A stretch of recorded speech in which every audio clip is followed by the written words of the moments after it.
Why did the surgeon hesitate? Why did a man with decades of experience freeze, while the quiet nurse in plain scrubs moved with the certainty of someone who had been here before, someone who had seen this kind of bleeding in deserts half a world away? No one in the trauma bay asked that question out loud. Not yet, but the moment would linger, and it would change everything.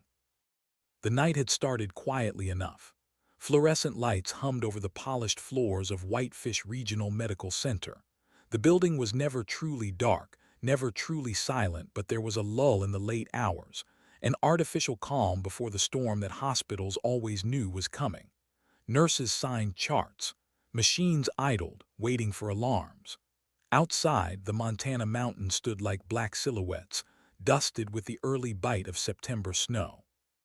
A quiet town, a small hospital, a night like any other. Maya Russell sat at the nurse's station in Trauma Bay 3, finishing paperwork she had no real interest in. Her handwriting was steady, her routine familiar.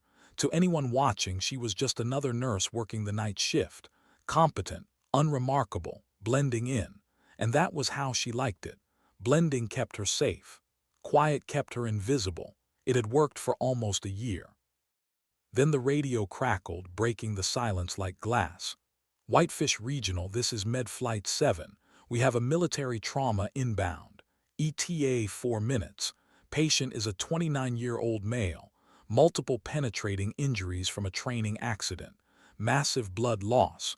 Vitals unstable. Requesting trauma team and O-negative prep immediately. The word struck her chest like a hammer. Military trauma.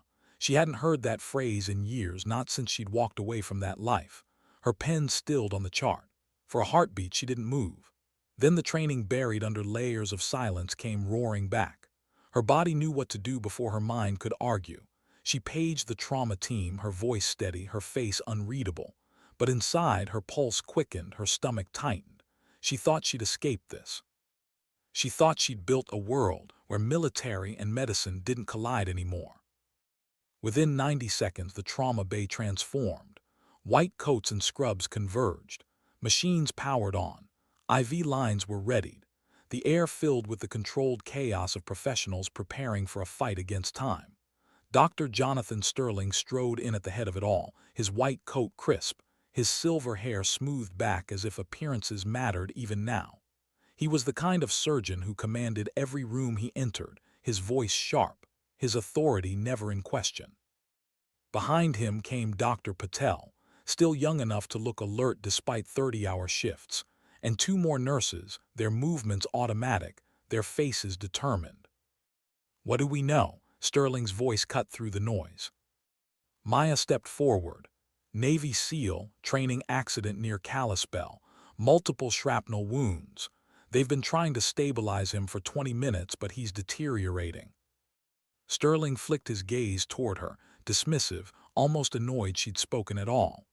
"Get the blood warmer ready and stay out of the way. Patel with me. Full trauma panel the second he's through the door." Maya said nothing. She learned a long time ago that some battles weren't worth fighting, not in the moment. Instead, she prepared the tray, her hands moving with precision, her mind shifting into an old rhythm she had tried to forget. This wasn't logging accidents or car wrecks on Highway 93. This was combat medicine. This was blood, speed, and instinct. This was life balanced on a knife edge. The helicopter arrived with a vibration that rattled windows. The sound of rotor blades churned the night air, a deep rhythm that stirred memories she had buried, memories of nights where helicopters carried out more than one body at a time. Dust drifted from ceiling tiles. Equipment rattled against metal trays. And then the trauma doors burst open. Two paramedics rushed in, their flight suits dark with blood.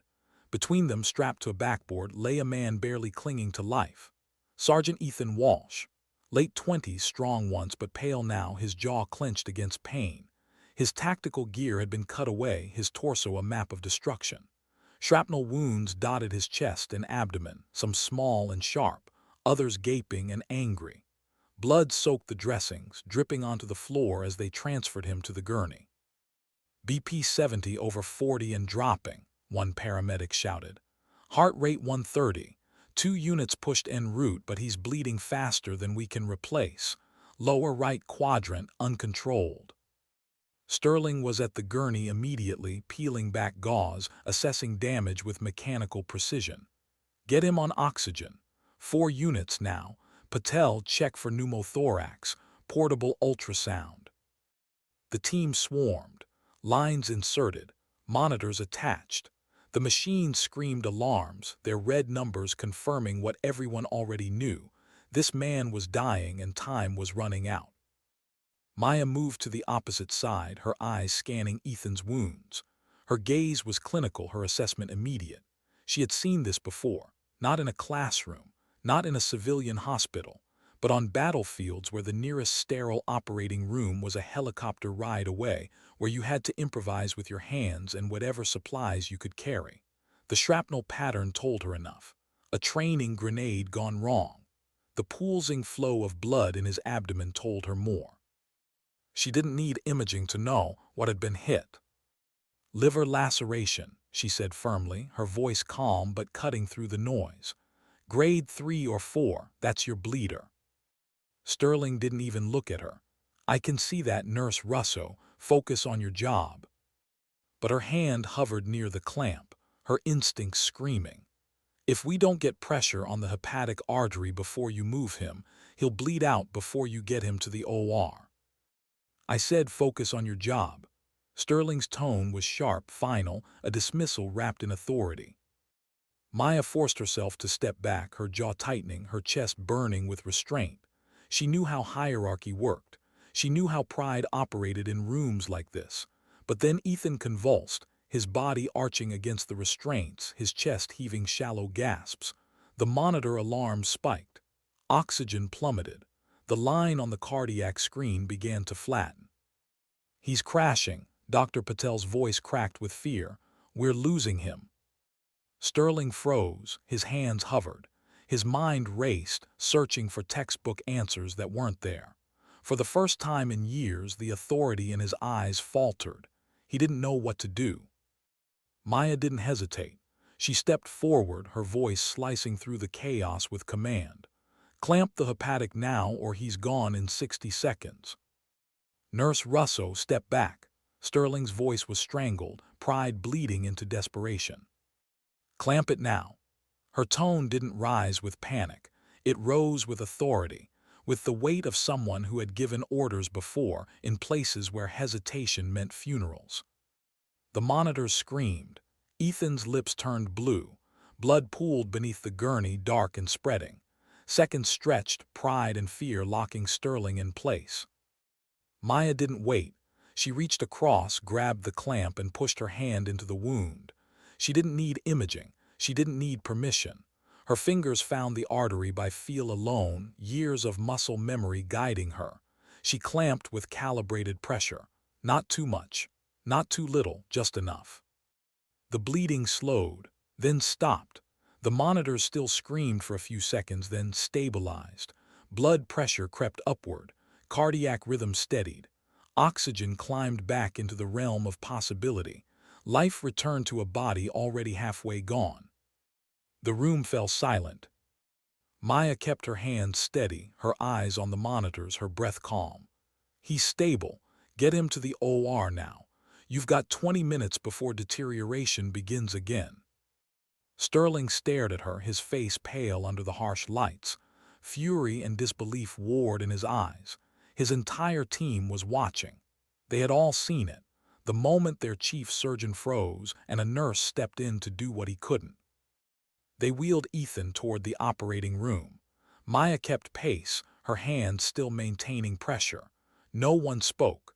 The squeak of wheels on linoleum and the relentless beeping of monitors were the only sounds. It was a march between life and death. At the OR doors, Ethan's eyes fluttered open. His gaze was clouded with pain and sedation, but he looked at her with something sharper than chance. His lips cracked. A whisper escaped. Phantom. Maya's hand tightened. She leaned close. Save your strength, soldier. But Ethan's eyes shifted, finding Sterling at the doorway.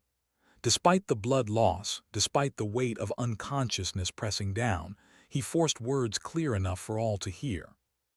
"You have no idea who she is." Then his eyes closed again.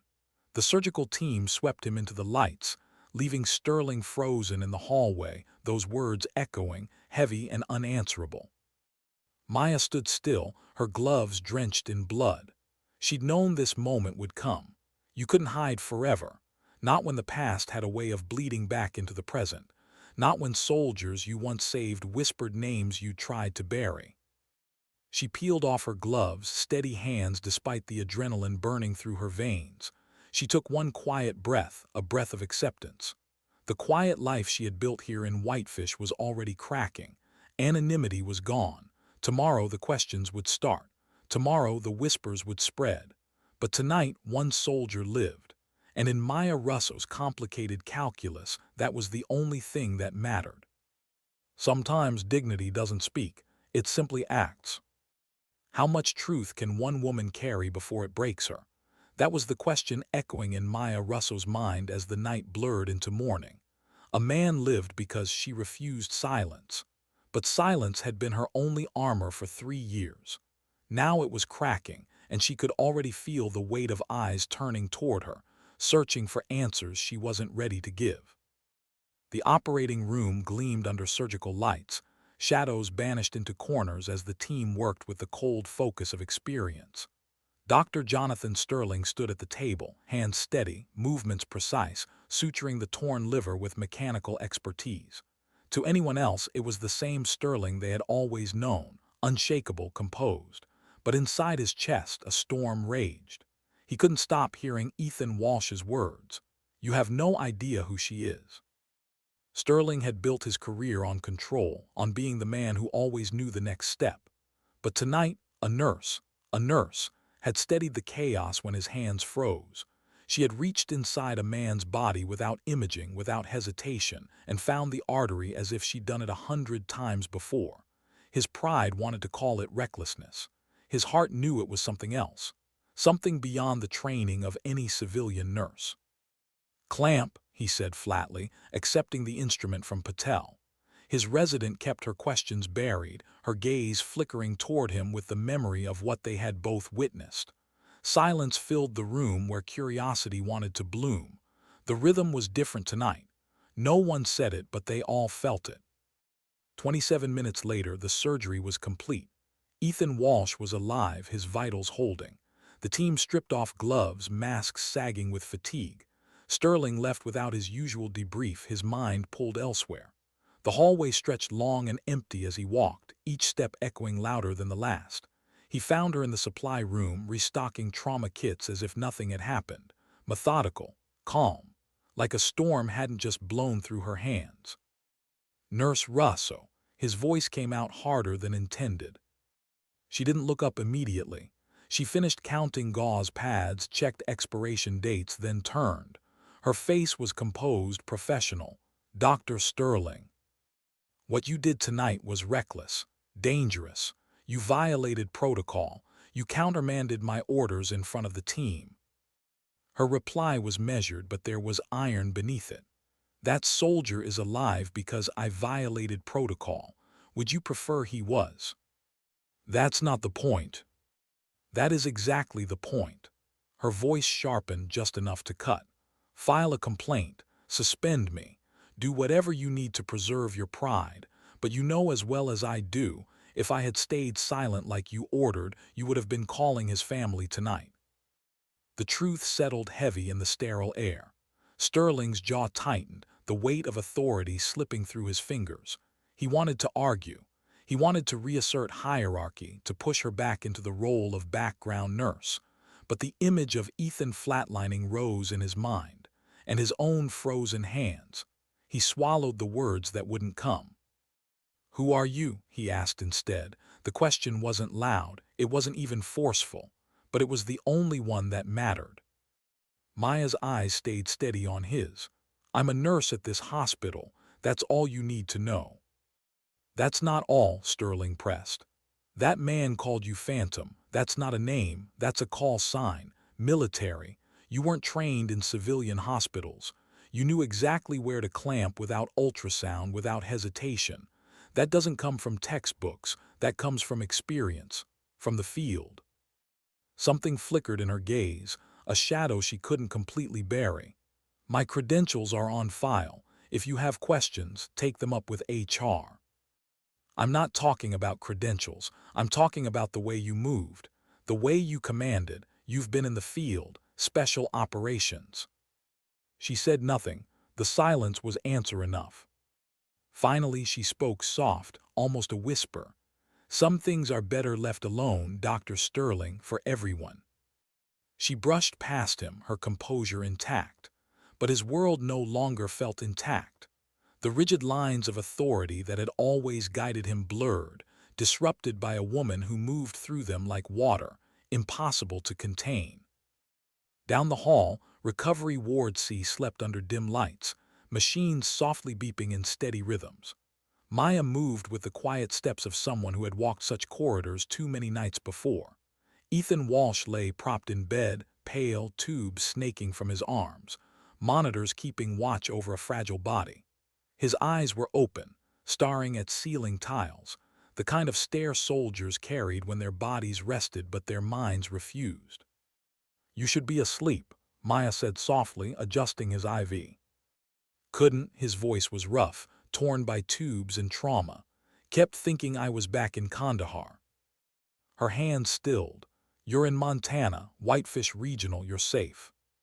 He turned his head, his gaze finding her. Focus sharpened, recognition cut through drugs and exhaustion. Am I hallucinating? Because the woman standing here looks like Lieutenant Russo, but that can't be right. She disappeared after the investigation. The words hit her like strikes to the ribs. She glanced at the door, empty, alone. She pulled a chair close, lowering her voice. "Keep your voice down." "So it is you." Relief softened his expression, relief and confusion. "We thought you were dead or buried so deep no one could find you, but you're here, a nurse."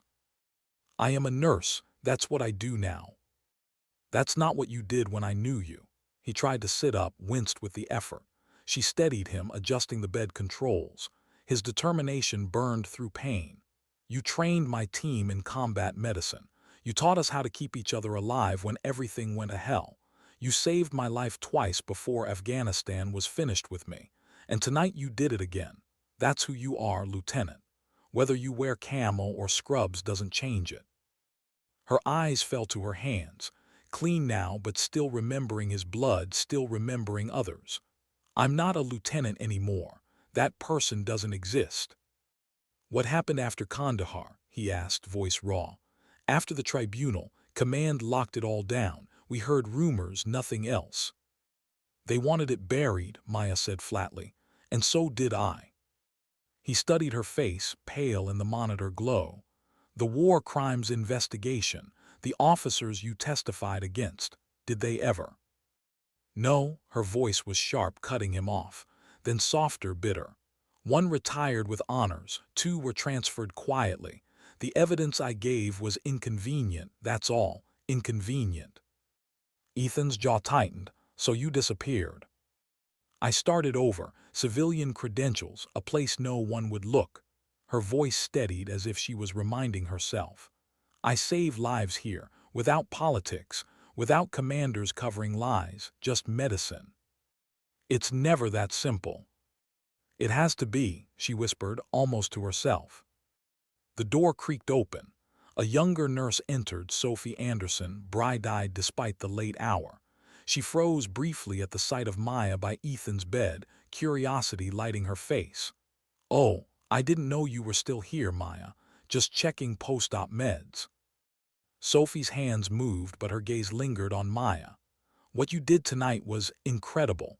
Dr. Sterling froze, "And you," she caught herself, excitement spilling over. "Where did you even train? We never learned techniques like that." "Different hospitals teach different methods," Maya answered smoothly, "practiced in this kind of evasion. Seattle had a trauma program, that's all." Sophie didn't look convinced, but she finished her work, shot one more glance at Ethan, then left. The questions would spread. The whispers would start. Ethan's eyes followed her out. "You can't hide this forever." "I know." Maya straightened his blanket, her voice firm.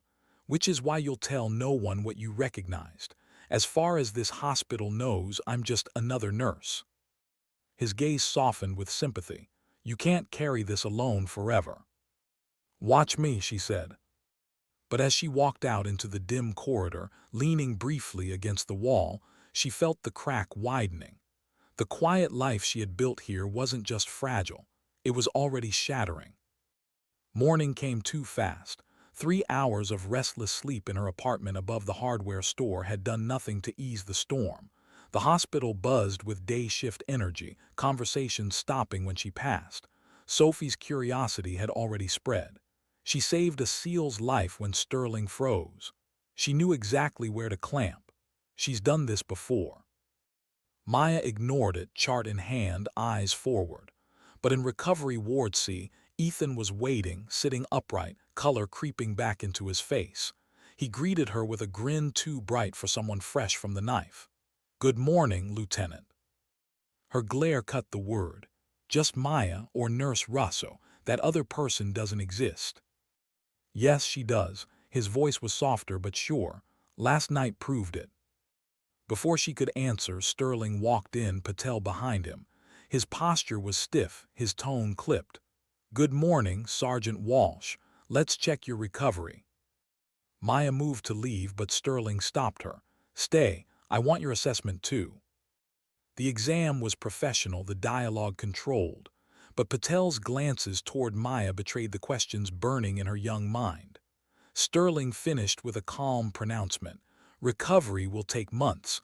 Don't rush, or you'll pay for it." He turned then, his gaze pinning Maya, his voice low, carrying an edge. "I spent 3 hours last night researching you. Your records check out, but before that, nothing. 4 years of emptiness." Then a name surfaced at Fort Bragg, Lieutenant Maya Russo. File classified above clearance level. The air thickened. Ethan watched quietly, tension sharpening his features. Maya's voice was steady, but her insides nodded. "I'm a nurse, that's all." "You're lying," Sterling said, matter of fact. "And I don't appreciate lies in my hospital." The hospital alarm blared overhead, code trauma. Highway accident. Multiple casualties inbound. Sterling turned immediately, already moving. But as Maya followed, she glimpsed through the window 2 black SUVs parked by the emergency entrance. Government plates. Her pulse stuttered. They had found her. And in the trauma bay, among the new arrivals, one face stopped her cold. A soldier she once trained. Carlos Mendoza, eyes wide with recognition. Whispering through blood and pain, "They're looking for you. It's about Kandahar. The investigation is open again."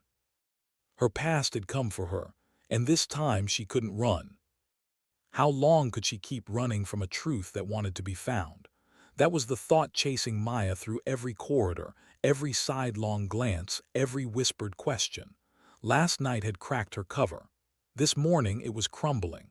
And by the time she saw the black SUVs, she knew her past wasn't just catching up. It was already here. The trauma bay lights blazed harsh against fresh chaos. 2 civilians from a highway accident were rushed in, broken bones, internal bleeding, the kind of injuries the staff could handle with routine focus. But in Bay 4, a stretcher rolled in carrying a uniformed soldier, dust and blood painting his fatigues. Maya froze. She knew that face. Carlos Mendoza. Once a medic she'd trained, now battered and struggling for air. He recognized her too. The second his eyes found hers, disbelief flared across his features. His lips moved, voice raspy but urgent. "Phantom, they found you. They're looking for you. It's about Kandahar. The investigation is open again."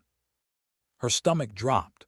She forced composure, snapping into clinical mode as Sterling shouted for imaging, fluids, chest tubes. But inside, her pulse thundered. Kandahar. The word she had buried like a grave now stood in the open, whispered under hospital lights where anyone could hear. She leaned close, adjusting his airway. "You don't talk, focus on breathing." He grabbed her wrist with surprising strength. His eyes bore into hers, desperate. "They'll use you as the scapegoat, same as before. Don't trust them." Her chest tightened. She knew he was right. Command never came looking for truth, they came looking for someone to carry the blame, and she had carried it once already. "Get him stabilized," Sterling barked, his authority firm again. "We'll take him up for surgery once imaging confirms the bleed." Maya obeyed, hands steady even as her insides burned. She worked chest compressions, secured lines, set monitors, automatic precise. But every heartbeat in Carlos's chest echoed louder inside her own head. Each thud was a reminder. Her anonymity was over. Hours later, the hall outside ICU was thick with tension. Two men in suits waited by the nurse's station, government plates gleaming outside the window. Their haircuts were sharp, their shoes polished to a mirror. They didn't belong in Whitefish. They didn't belong anywhere except briefing rooms and black cars. Maya walked past, chart in hand, posture neutral. Their eyes followed her, calculating, dissecting. One spoke into his phone. The other logged details in a leather binder. She didn't need introductions to know who they were. OSI, Office of Special Investigations, or worse, CID. Military law followed her even here. Sterling intercepted her halfway down the hall. His face carried a look she had never seen before, uneasy respect shadowed by suspicion. "They asked for you by name." She kept her tone flat. "Then tell them I'm busy with patients." His jaw clenched. "This isn't something you can ignore. Who are you, Maya, really?" Her eyes flickered to his, then away. "A nurse, that's all." "Don't insult me." His voice was low but sharp. "I spent the night digging. I found fragments, a tribunal, a classified file, a call sign no one wants to explain. Kandahar, that's what this is about, isn't it?" Her hand tightened on the chart. "Drop it, doctor." "I can't." He stepped closer, his voice fierce but quiet. "Because you saved a man's life in my trauma bay, and then another soldier rolls in calling you by a name no nurse should have. Because I saw the way you moved and it scared me. Not because it was reckless, but because it was something I couldn't understand. If you don't want me telling them what I saw, then you better start telling me the truth." Maya's breath caught, her chest heavy with the war inside her. She wanted silence. She wanted the safety of blending in. But Sterling's words pressed against the wall she had built, cracking it wider. The truth clawed at her throat. Before she could speak, Sophie appeared with fresh charts.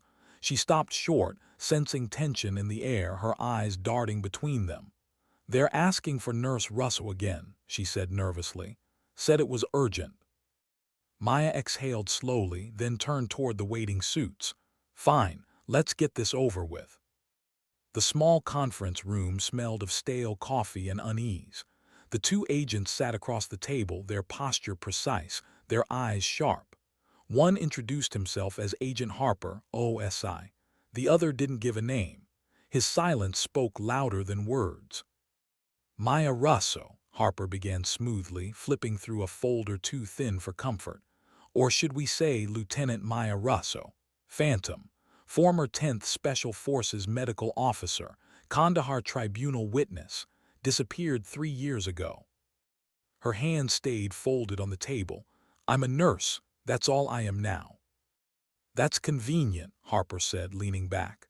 "But the problem is, Kandahar is no longer buried. Testimonies are resurfacing. Old files are being pulled. And a few names we thought were out of play are back in circulation, which means your name is back too." The silent agent slid a photo across the table. A burned village. Men in uniforms. Blood in the dirt. Images she had locked away behind doors in her mind. Her stomach turned, but her face stayed neutral. "We know what you saw," Harper continued. "We know what you testified. And we know Command buried it to protect careers. But someone doesn't want it buried anymore, which puts you in the middle." Her voice was low but steady. "I'm done being in the middle. I saved lives then, I save lives now. That's all I want." "Unfortunately," Harper said with a thin smile, "what you want isn't the question. The question is whether you'll cooperate when this case reopens. Because make no mistake, it is reopening." She leaned forward, her eyes like flint. And what happens when the truth comes out? What happens to the men who ordered civilians fired on, who covered their tracks in blood? Do you really think the system will punish them now when it didn't then? Silence pressed against the walls. Harper studied her, expression unreadable. Finally, he closed the folder. "We'll be in touch." The meeting ended with nothing settled but everything unsettled. Maya stepped back into the hallway, her chest tight. The storm had only begun. That night she returned to recovery ward. See, Ethan lay awake again, eyes heavy but mind alert. "They talked to you, didn't they?" She nodded once.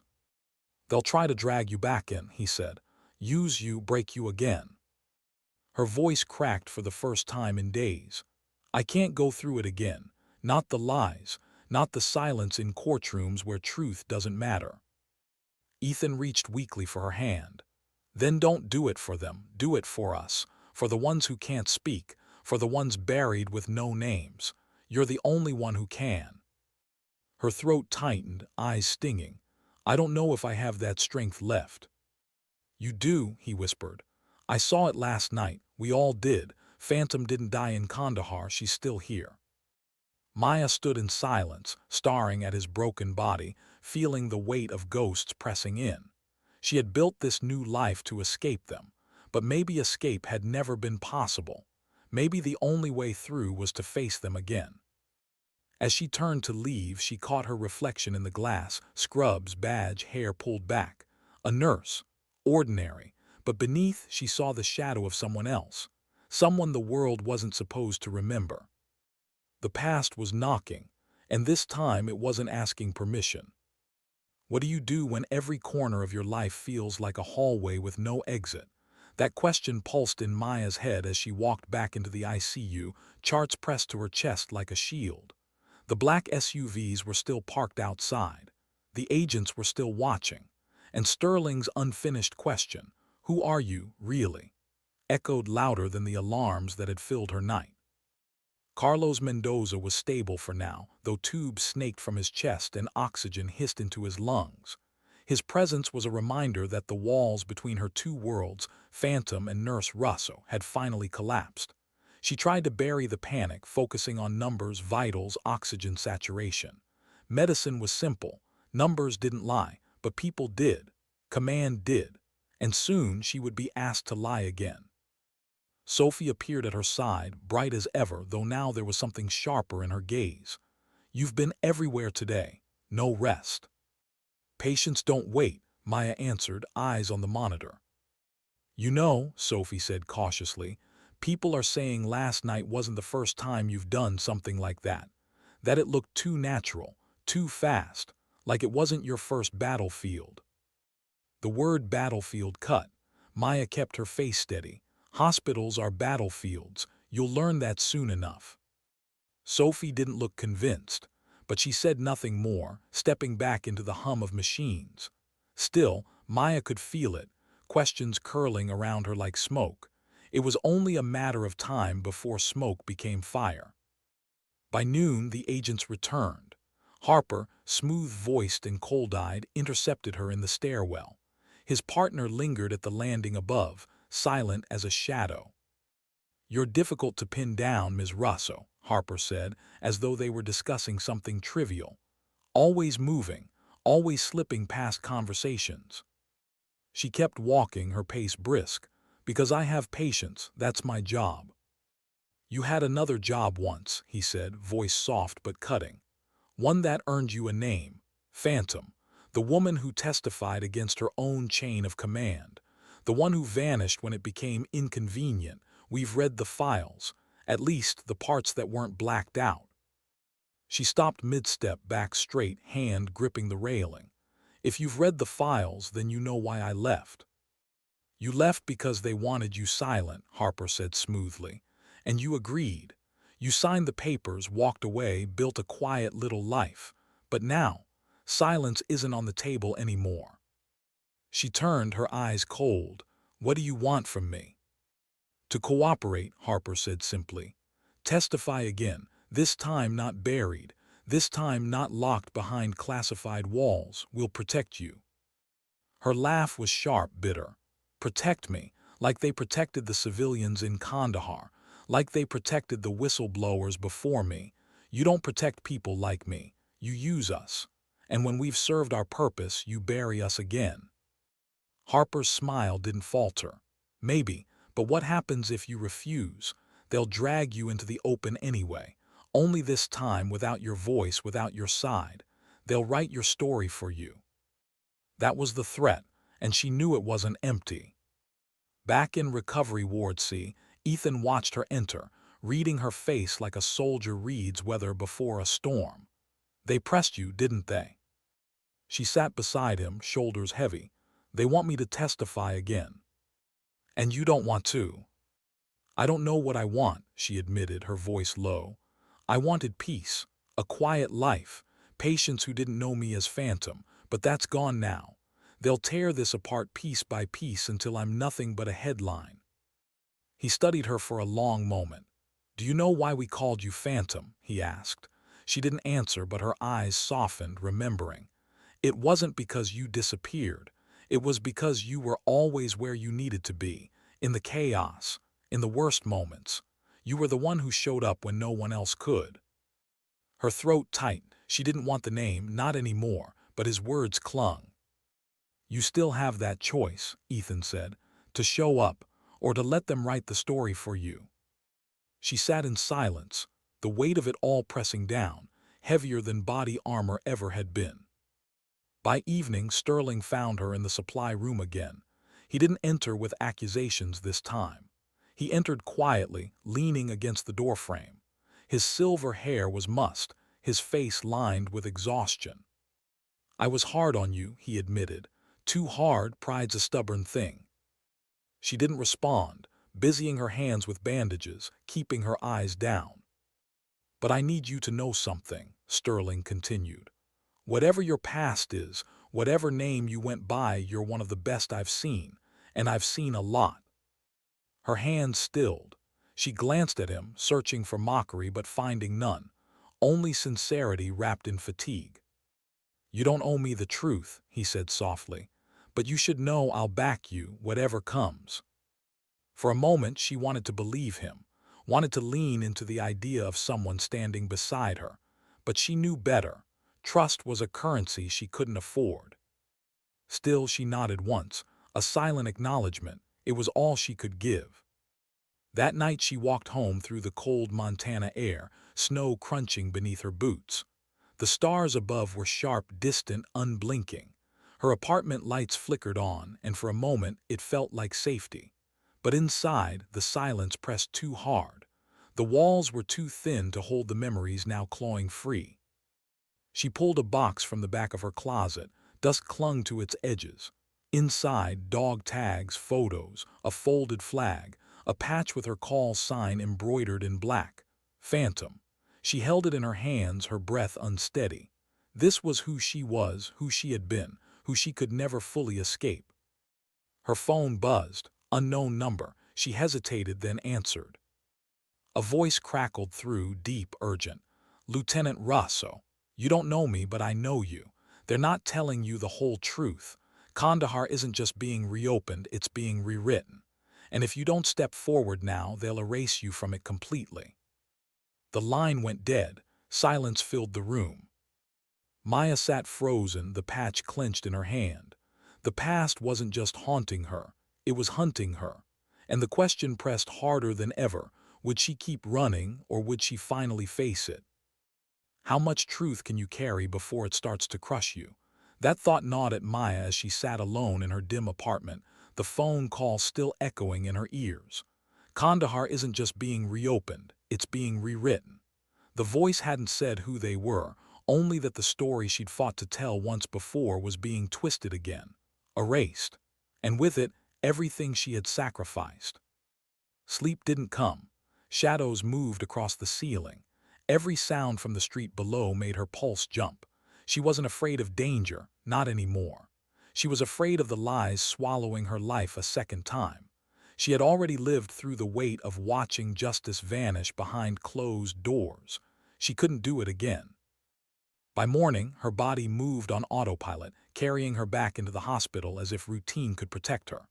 The corridors hummed with their usual rhythm, nurses exchanging charts, machines beeping in steady intervals, the smell of antiseptic grounding her. But the air felt different, too watchful, too sharp. Word had spread further than she wanted. She could see it in the way Sophie's questions lingered longer, in the way Patel's eyes flicked toward her with restrained curiosity. Even Sterling carried a quiet unease now, his usual certainty replaced by something closer to wary respect. She slipped into recovery ward. See, Ethan's color was better today, his body stubbornly clawing back from the edge. He smiled faintly when he saw her. "You look like you didn't sleep." "I didn't." She adjusted his monitors, her movements precise, hiding the tremor beneath her skin. "The call," he guessed, reading her like only another soldier could. She nodded. "They said Kandahar's being rewritten." Ethan's expression hardened. "Then they're scared. The only reason to rewrite history is because the truth threatens someone powerful." Her voice was bitter. "It threatened them before and nothing happened. They walked away decorated, and I walked away forgotten." "Not forgotten," Ethan said firmly. "Buried, there's a difference, and if they're digging again, it means you still matter." She turned her face away, unwilling to let him see the tears that threatened. Still matter. The words cut both ways, hope and burden tangled together. She didn't want to matter anymore. She wanted quiet. But the quiet had been stolen from her the moment Ethan whispered her name in the trauma bay. Later that day, Harper found her again. He had a way of appearing when she least wanted him to. This time it was the cafeteria, where the smell of burnt coffee hung heavy in the air. He sat across from her without asking permission, sliding a thin file onto the table. "Thought you'd want to see this," he said smoothly. She didn't open it. "I told you I'm not your witness. And I told you this isn't about choice, it's about survival, yours." He pushed the file closer. "Go ahead, look." Against her better judgment, she opened it. Photos stared back at her, new photos, not Kandahar but familiar faces, soldiers she once knew, commanders she once testified against. Only now their records were different, altered, commendations added, allegations removed. It was as if the tribunal had never happened. Her stomach twisted. They're rewriting the entire file. "Exactly." Harper's voice was calm, almost casual. "By the time they're finished, you'll be the ghost story, the unreliable witness, the nurse who cracked under pressure and imagined things that never happened, unless you step forward now." Her hands shook as she closed the file. "And if I do, if I testify again?" "Then we fight the rewrite," Harper said. "We anchor the truth before it slips away for good." She studied his face, searching for motive. Why now?" Harper's eyes flickered with something unreadable. "Because lies rot the foundation, Nurse Russo, and eventually rot brings the whole house down. I don't want to see the house fall." She almost laughed. "That's the most poetic thing I've ever heard from an investigator." But inside, she felt no humor, only the weight of inevitability pressing harder. That night, as snow whispered against her window, Maya pulled the phantom patch from its box again. She traced the stitched letters with her thumb, remembering the day it had been handed to her, the pride she'd once felt. Pride that had turned to ash in the tribunal room. Pride she thought she'd buried for good. Her phone buzzed again. Another unknown number. She let it ring once, twice, then answered. The same voice, urgent, tense. "They'll come for you soon, not to hear your truth, to silence it. Don't trust OSI, don't trust anyone. The only safety you have left is visibility. Make them see you before they can erase you." "Who are you?" she demanded. "Why warn me?" The line clicked dead. She stared at the phone, her breath uneven. Every path forward felt like a trap. Silence would bury her. Speaking would expose her. Either way, she was cornered. The following morning, the hospital board called an emergency meeting. Officially, it was about the incident in the trauma bay, her stepping into Sterling's place, her breaking of protocol. But the air in the room told her it was about more, about whispers and suspicions, about the agents watching through glass. Sterling sat at the head of the table, expression unreadable. Sophie, Patel, and two administrators filled the seats. Maya stood alone, hands clasped behind her back like she was on trial again. "Ms. Russo," one administrator began, voice clipped, "we've had concerns raised about your actions, questions about your training, about your past." Her chest tightened. "I've always done my job. My patients are alive."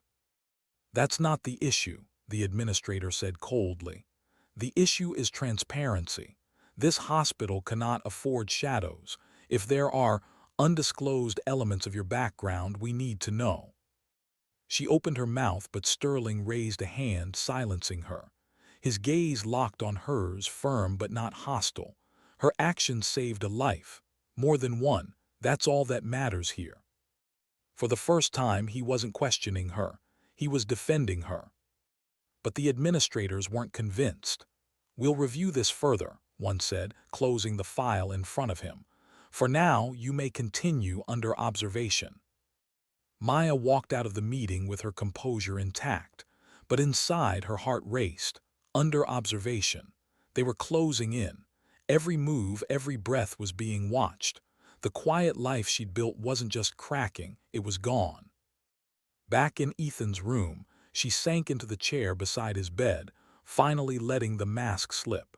He watched her silently for a long moment before speaking. "They're forcing your hand," he said. She nodded, her voice raw. "And I don't know if I can face it again." "You can." His words were steady, unshakable. "Because the truth doesn't survive in silence. And because you already proved last night you're still the Phantom, whether you want it or not." Her eyes burned, tears she hadn't let fall in years threatening to spill. She looked at him, broken and alive, a soldier she'd saved 3 times over. And she knew he was right. She couldn't run anymore. The only way out was through. And as she sat in the dim hospital light, the phantom patch burning in her pocket, Maya realized the battle wasn't about survival anymore. It was about truth. And this time, she couldn't let it be buried. How do you live a life built on silence when the world is demanding you speak?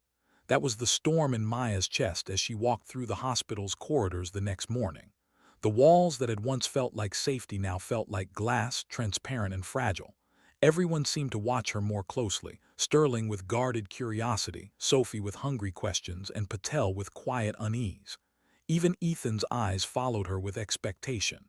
She could feel it pressing from all sides. The waiting, the wondering. The inevitable. The black SUVs hadn't left. They were fixtures now, like dark sentinels parked outside the emergency entrance. Harper was back, too, hovering near the nurse's station, exchanging quiet words with administrators. She caught fragments. Risk management, liability, chain of custody. Words that didn't belong in medicine. Words that belonged in war, in trials, in cover-ups. She escaped into the stairwell, the only place she could breathe. But even there, the silence wasn't hers. Her phone buzzed in her pocket, another unknown number. Her hand trembled as she answered. The voice was the same as before, rough, urgent, a warning carried on static. "They're closing in, Lieutenant. You don't have time to debate. The file is being altered daily. Every day you stay silent, you lose more of yourself. Don't trust Harper, don't trust the board, and don't think for a second you're safe." Her throat tightened. "Who are you?" But the line went dead. Again, leaving her with nothing but questions and the ache of inevitability. That afternoon, Maya returned to Ethan's bedside. His recovery was steady, but his eyes burned with clarity sharper than the machines monitoring his heart. He watched her sit, her shoulders tense, her jaw set. "You're carrying it alone," he said softly, "and it's eating you alive." She looked at him, torn between confession and silence. "If I speak, I risk everything. If I stay silent, I lose myself." Ethan shifted, wincing, but his voice stayed steady. "You already lost your peace the night they wheeled me in. It's gone, Maya. What's left is choice. Either you let them write the story or you write it yourself." Her chest ached. She wanted to argue, to say she didn't have that kind of strength left, but his words sank deep, stirring something she had tried to bury. He wasn't just a patient. He was a reminder, a living consequence of her silence, a soldier who had survived because she chose to act, not to obey. She stood abruptly, unable to hold his gaze. "Rest, that's your job right now." But as she walked away, she felt his eyes on her, burning like a question she could not escape. Sterling intercepted her in the hallway. His face was lined, his expression unreadable. "The board wants more answers," he said quietly. "But I told them we had bigger concerns, patients, lives. They don't see it that way." She sighed. "They see a liability." "They see a woman who doesn't fit their boxes," Sterling corrected. His gaze sharpened. "I don't need your full story, but I need to know one thing: can I trust you when it matters? Not just with patience, with the storm that's coming." Her instinct was to deflect, to hide, but something in his voice pulled her still. He wasn't asking as a superior. He was asking as a man who had seen his own failures, his own pride collapse in the trauma bay. A man who wanted, needed, someone to steady him when the world tilted. "Yes," she said finally. Her voice was soft, but it carried weight. "You can trust me." He nodded once, a soldier accepting an unspoken pact. Then he walked away, leaving her standing in the middle of the corridor with her own words heavy in her chest. That night she didn't go straight home. Instead, she drove out of town, the Montana mountains looming dark against the fatting sky. She parked at an overlook where the snow-dusted peaks rose like old guardians. The cold air stung her lungs, but it cleared her head. Here, in the stillness, the memories came sharper. Kandahar, the night screams, the civilians caught in the crossfire, the orders she refused, the testimony she gave that was swallowed whole by silence. She had tried to bury it, but ghosts didn't stay buried. They walked beside you until you faced them. She pulled the phantom patch from her pocket, pressing it against her palm until it hurt. "What do you want from me?" she whispered to the night. No answer came, only the wind carrying snow across the ridge, a reminder that silence never speaks, but it still suffocates. Her phone buzzed again, the same number. This time she didn't hesitate. "You're running out of time," the voice said. "Tomorrow they'll file the first revisions. By the end of the week you won't exist in that story. You'll be erased.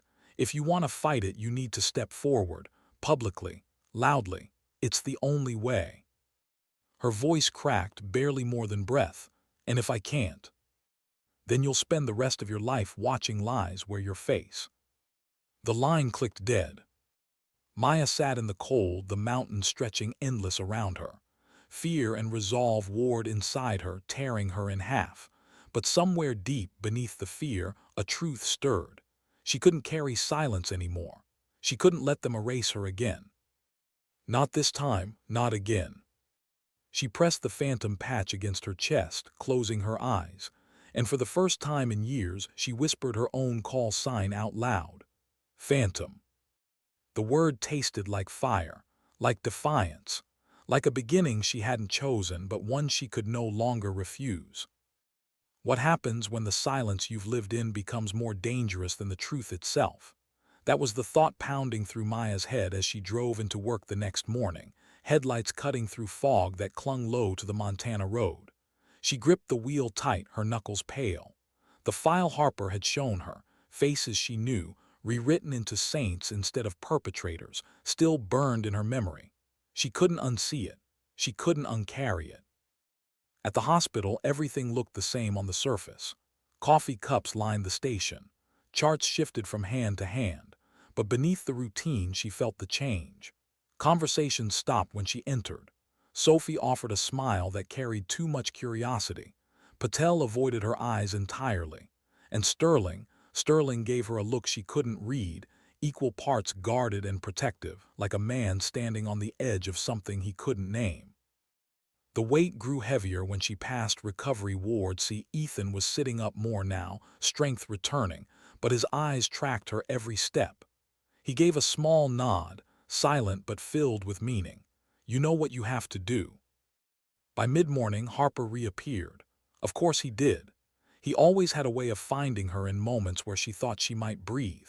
This time it was outside, near the ambulance bay. Snow drifted in thin sheets, the wind carrying the smell of diesel. Harper leaned against one of the black SUVs, coat collar turned up, expression calm as ever. "You look tired," he said, like it was casual conversation. "I'm working nights," she replied flatly. "You're carrying more than that," he countered. Then, without ceremony, he held up a flash drive. "This is the latest revision. The file you saw yesterday, already altered again. They've erased your testimony entirely.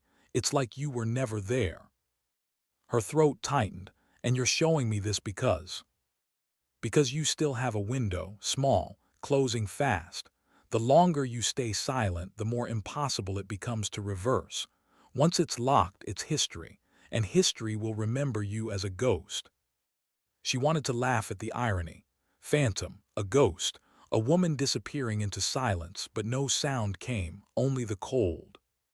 "I need time," she said. "You don't have time," Harper answered, his tone hardening. "You either step into the light or you'll be erased in the dark. That's the reality." He left her standing there, the flash drive heavy in her palm, as if it weighed more than the snow-dusted mountains themselves. That evening she sat at Ethan's bedside again. The flash drive lay on the tray between them. He stared at it, then at her. "What's on it?" he asked. "The latest rewrite," she said. Her voice was soft but laced with bitterness. "They're burying me deeper every day. Soon I'll be nothing but a rumor." Ethan leaned back, exhaling slowly. "Then don't let them. Go public. Tell your story before they finish theirs." She shook her head. "You don't understand. If I speak, they'll come for me harder. They'll drag me through the mud, call me unstable, discredit everything. I'll lose this life I built." "You already lost it," Ethan said gently. "The moment they found you, it was gone. Now the only thing left is what you choose to do with what's left." His words pierced deep. She looked down at her hands, steady and capable, the same hands that had saved him, the same hands that had once bound wounds in the dust of Kandahar. They had always been instruments of survival, but now they trembled at the weight of truth. "I don't know if I have the strength," she whispered. "You do," Ethan said, "because strength isn't about being unbroken. It's about standing when you're cracked, and you've been standing a long time." She closed her eyes, letting the words settle. When she opened them again, resolve flickered, faint but alive. The truth wanted to be spoken. Maybe it was time to stop running. Later that night she sat at her kitchen table, the flash drive plugged into her old laptop. Files opened one by one, each line colder than the last. Reports sanitized. Testimonies erased. Images reframed. Her own words she had bled to speak, gone. It was as if she had never existed in that story at all.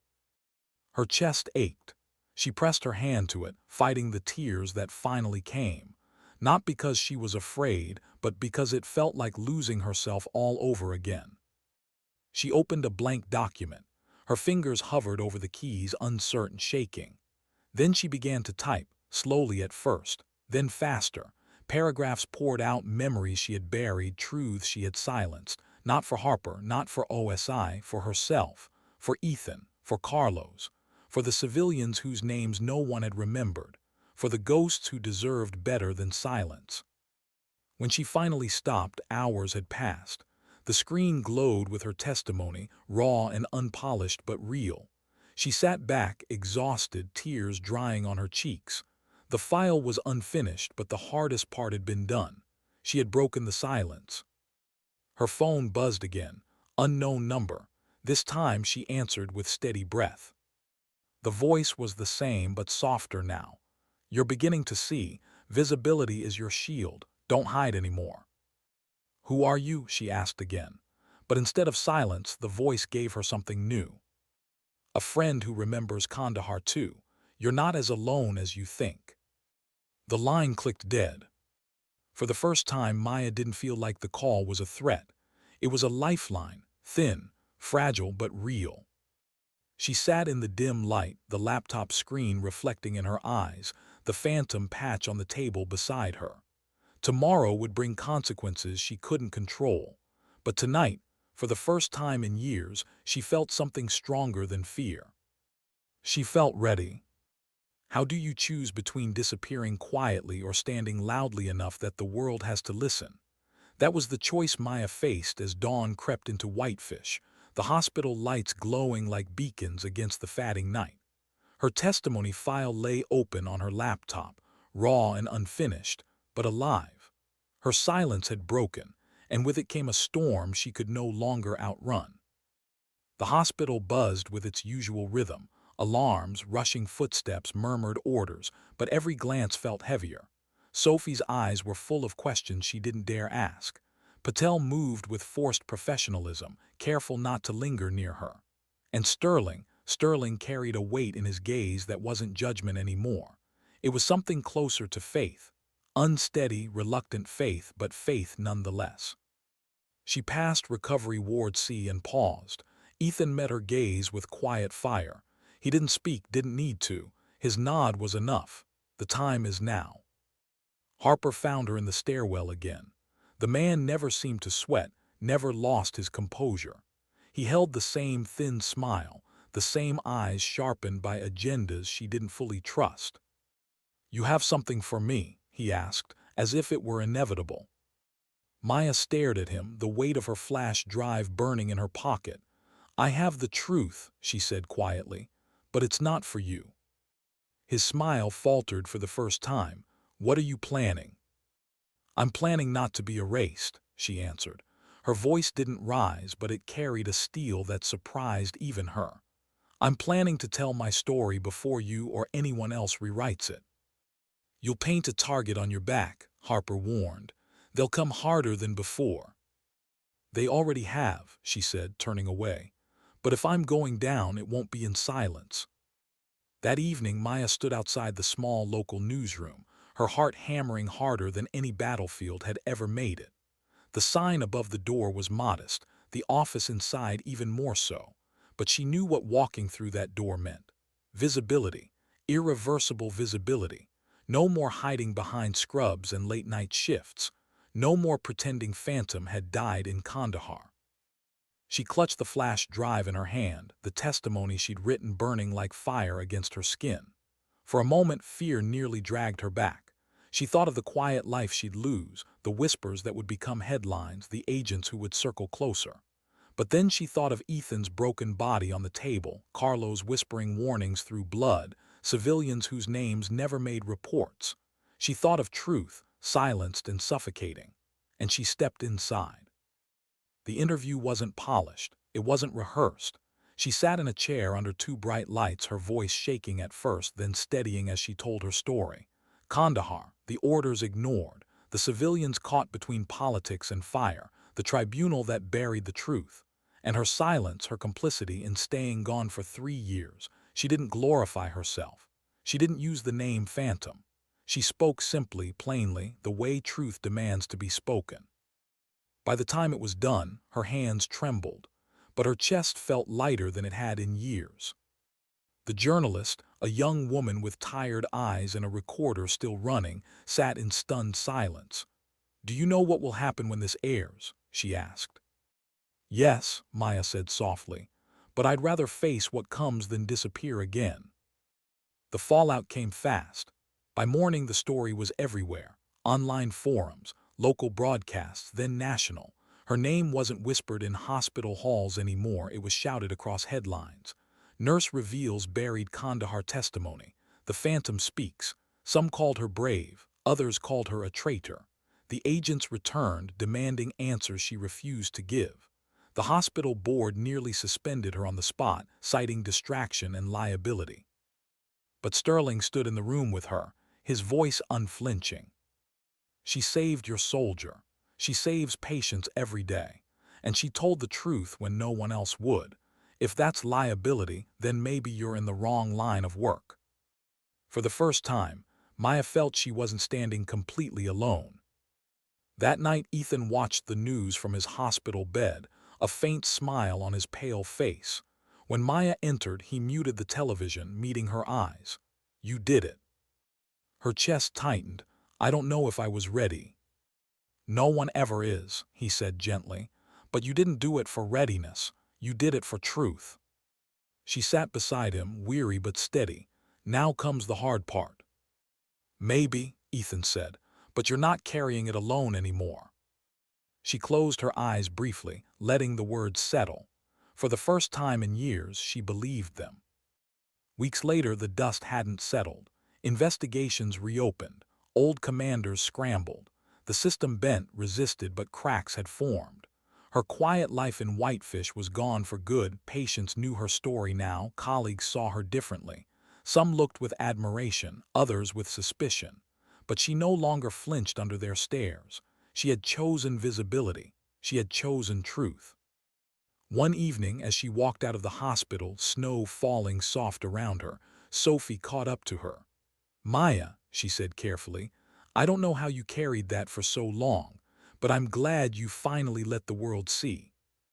Maya gave a faint smile. "Sometimes dignity doesn't speak," she said softly, almost to herself. "It simply acts." The snow crunched under her boots as she walked into the night, the phantom patch tucked in her pocket. Not as a burden anymore, as a reminder. That silence may hide, but truth survives only when someone dares to bring it into the light.